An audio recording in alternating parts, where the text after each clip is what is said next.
Hi, everyone. I'm Jay, and I'm a product manager at Google. Thank you to Product School for having me today. I'm also the founder of Mindful New York, an organization helping curious individuals learn more about mindfulness. A special thank you to the groups who have inspired the content that I'm going to share with you today.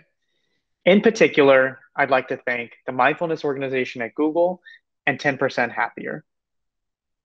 Today, we're going to talk about why I care about mindfulness, the definition of mindfulness and the impacts that it can have on your life, and how to practice mindfulness. And my goal is that you can find one thing that you can use in your life. I've been at Google for 6 years, and I've had the opportunity to work on a bunch of fun projects. I've worked on features and launches across YouTube, Google Lens, Daydream, Google Shopping, and Area 120. Area 120 is Google's in-house startup incubator, and it lets Googlers from across the company flex their entrepreneurial and creative spirits to build new products. I and two other PMs were in the first class of Area 120, and we worked on a virtual reality advertising product. At the end of 6 months, it was time for us to check in with our partners and give them an update on what we had accomplished. The stakes were high for this presentation. If we succeeded, we would be greenlighted to continue working on it. And if we failed, the project would be shut down. This is a photo of us after that presentation. And what you don't see behind that smile is someone who has just had the most embarrassing moment of their life. In the middle of my portion of the presentation, I froze. I got distracted. I forgot my content. I rushed to finish, and I skipped most of what I needed to say. It was one of the most embarrassing moments of my career. I felt like I was at the 3 point line of a big game and I missed my shot. The review ended up being successful, but I immediately wanted to work on what I could do to prevent that from happening again and to be more impactful and keep my edge at work. That day, I happened to be presenting to executives, but as PMs, we're asked to do diverse and demanding jobs. We need to make high impact decisions each day, and we need to remain creative and forward thinking while executing on the current plan. I think we're mental athletes, and just like all athletes, we need to train. I got in touch with leaders that I respected inside and outside of Google to hear what they do to maintain their skills. And I heard one thing over and over again, and that was mindfulness. And intuitively, this makes a lot of sense. The mind is the basis for how we interpret every interaction and begin every action. Mindfulness has had a bigger impact on me than I ever could have hoped for, inside and outside of work. I've seen it lower my stress, increase my productivity, improve my relationships and my decision making, and even bump up my happiness a bit. But what is mindfulness? The breaking news is that oftentimes our bodies are in one place, but our minds are in another. Imagine that you're in a car on the highway. You're listening to some tunes and you're thinking about what you're going to make for dinner that night. You get to the exit you need to take to get home and you completely blow by it. This has definitely happened to me before. Maybe it's happened to you too. Our minds get on autopilot. And autopilot is useful sometimes. There's a reason that we've evolved this skill. But as PMs, we're asked to do creative jobs and we need to be present in order to be productive. If we're on autopilot, there can be negative impacts. We're often more reactive. We can become distracted from the priorities that are going to move the needle on our work, and we fall into habitual patterns of thinking. Instead, our goal is to be proactive, to solve for the future, to be focused on what's going to make a difference for our projects and our users, and to be creative.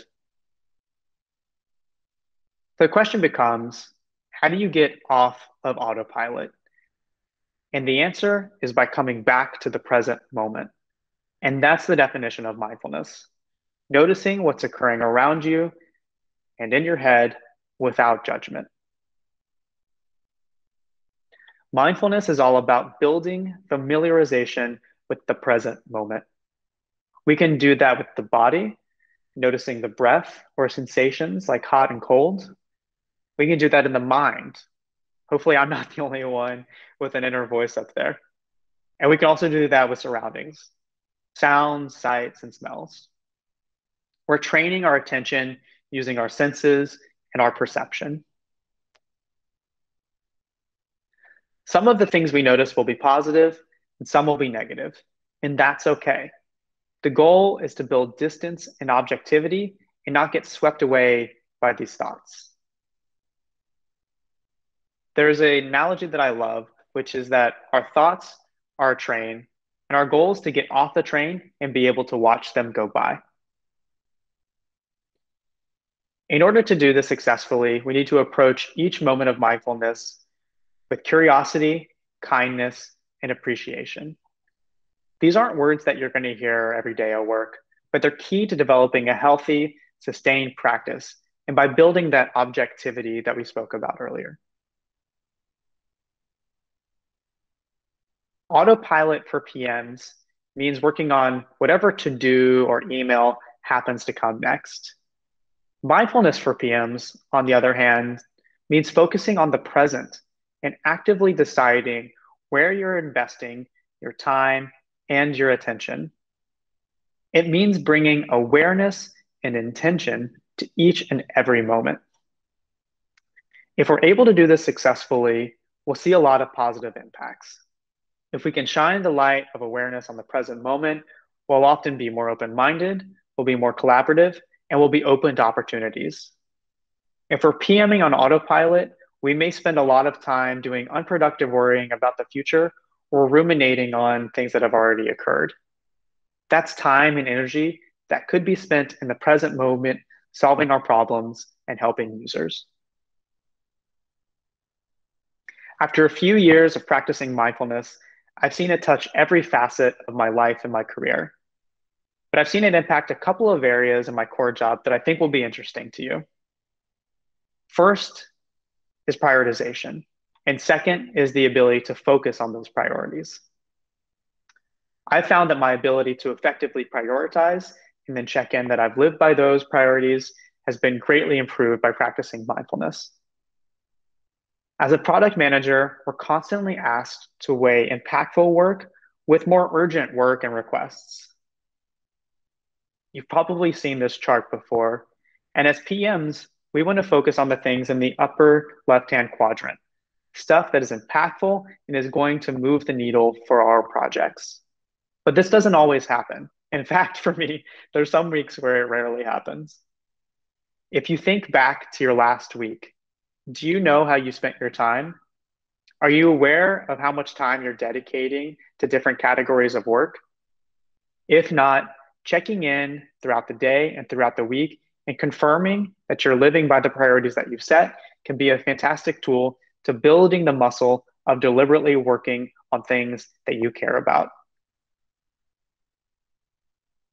The way that I do this is called Eat Your Frog.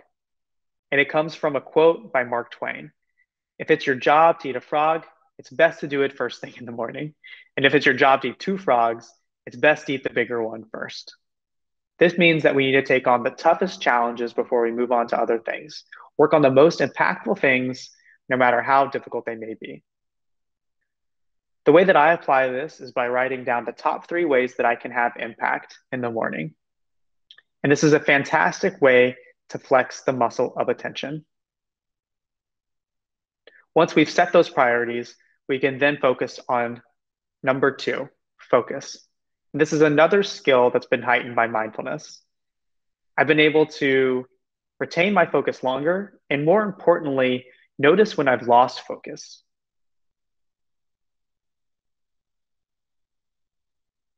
As technology workers, we check our email a ton. And one study has found that the average worker checks their email over 60 times a day. I think I'm guilty of this. I constantly keep a tab open where I'm waiting for the next email to come in so I can quickly respond and archive it. And our minds are actually hardwired to get distracted. Every time we do this, we get a hit of dopamine, and that keeps us searching for the next email. Instead, what I've tried to do is pick a focus area and work on that focus area. And eventually, I get distracted, and it's going to happen every time, no matter what.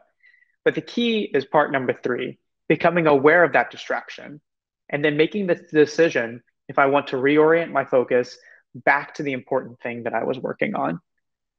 This is something that we can do over and over again throughout the day, using those eat your frog priorities that we talked about earlier. But we're not perfect. We're going to get distracted.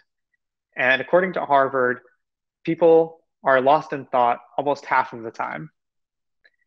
We're constantly thinking about the past or planning for the future. And sometimes this is productive.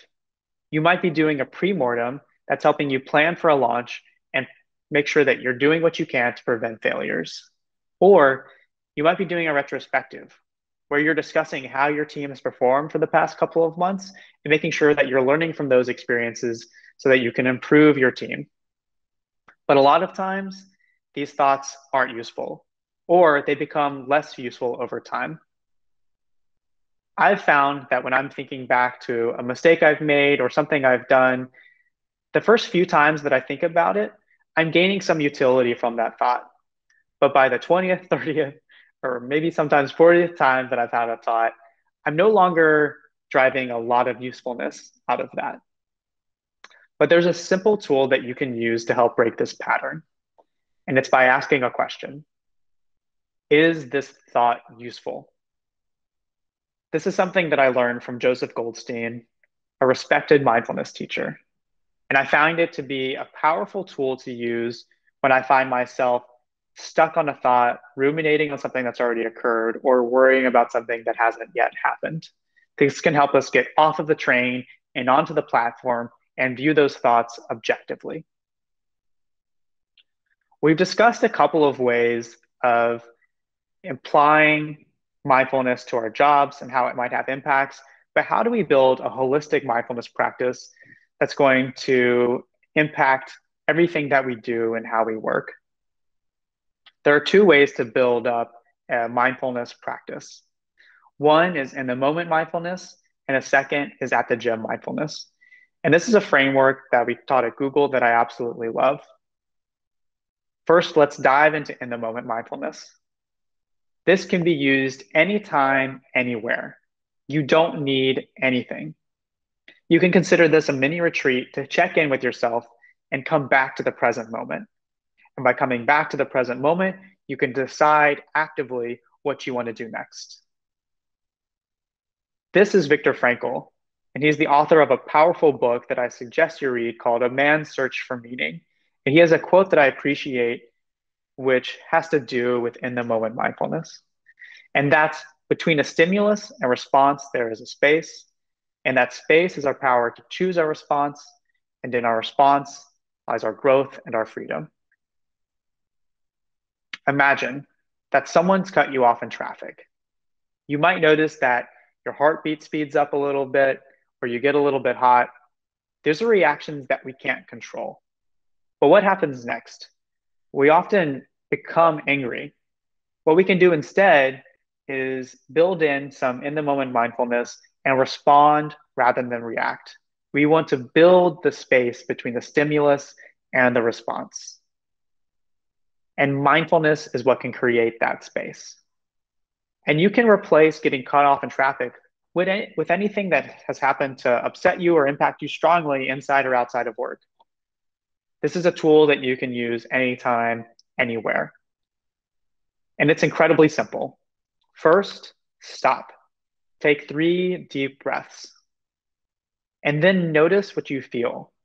It might just be the temperature of the breath, or it might be some underlying emotions, stress, tension, or calm, happiness. And then choose how you want to respond. Respond rather than react.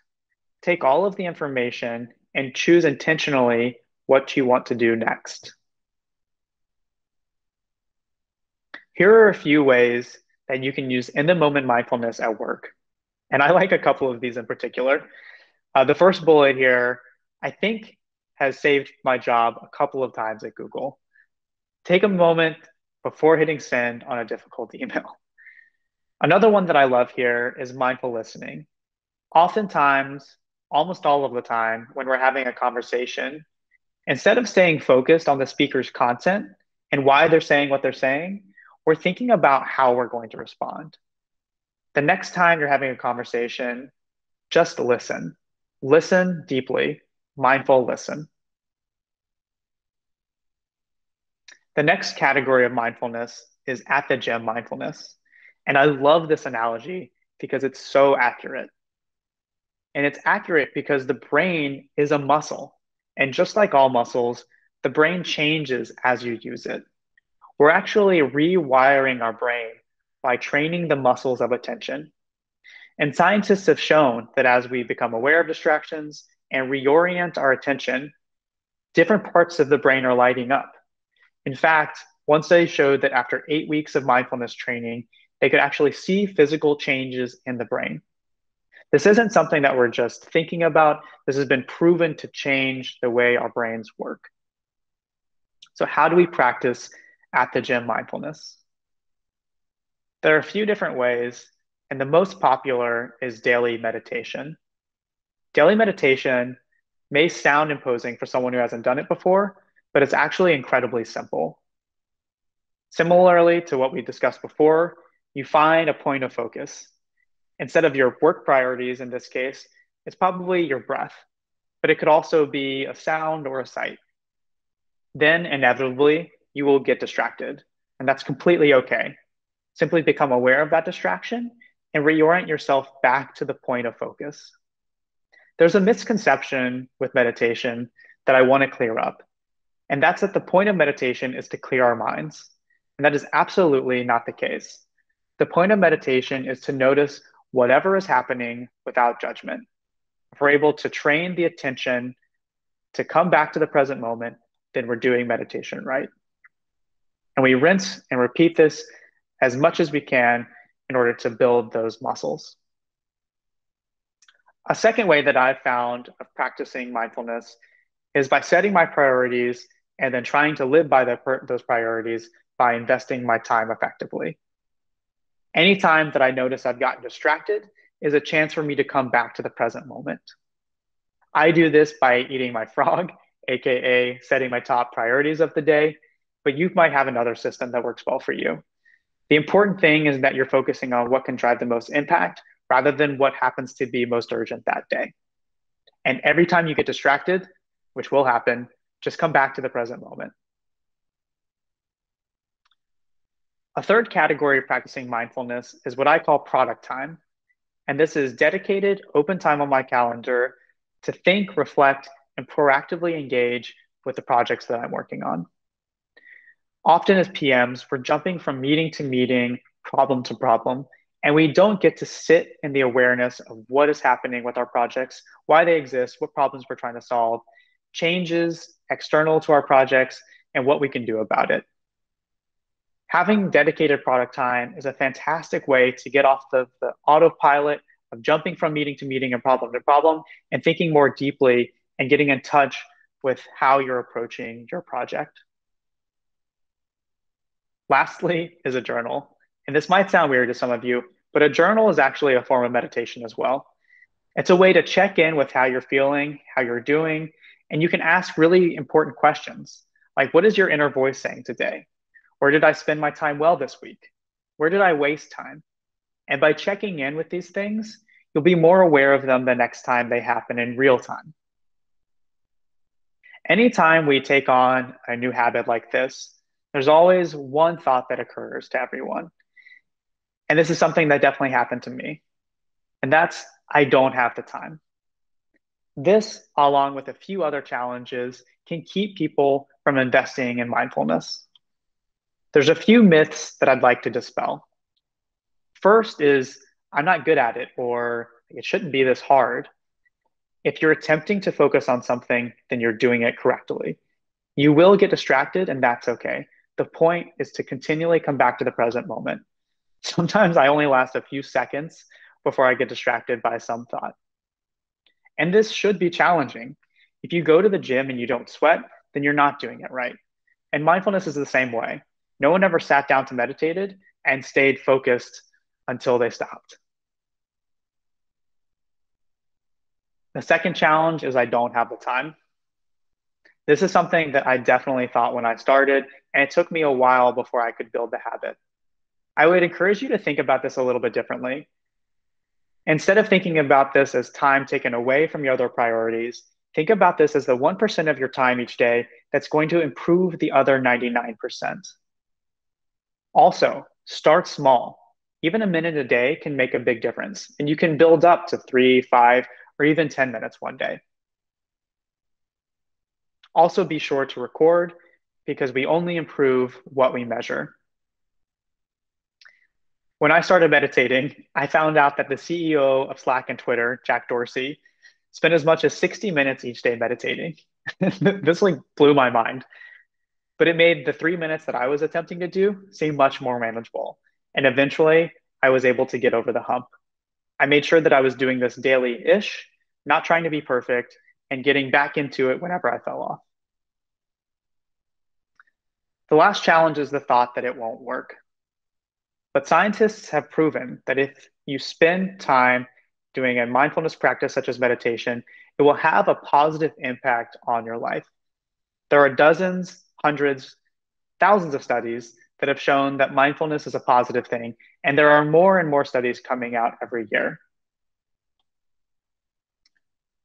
I'll leave you with a few principles. First, take time to meditate daily. This is a key principle to being a mindful product manager. This is building the muscle of attention so that we can apply it day to day in between meetings or in important situations where we need to be making clear decisions. Second, and relatedly, is find small opportunities of in the moment mindfulness to come back to the present moment.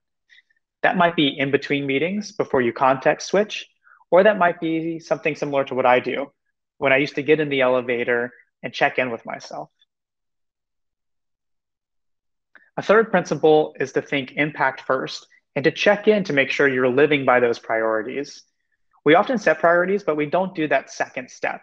And that second step is important to building the muscle of attention and coming back to the present moment.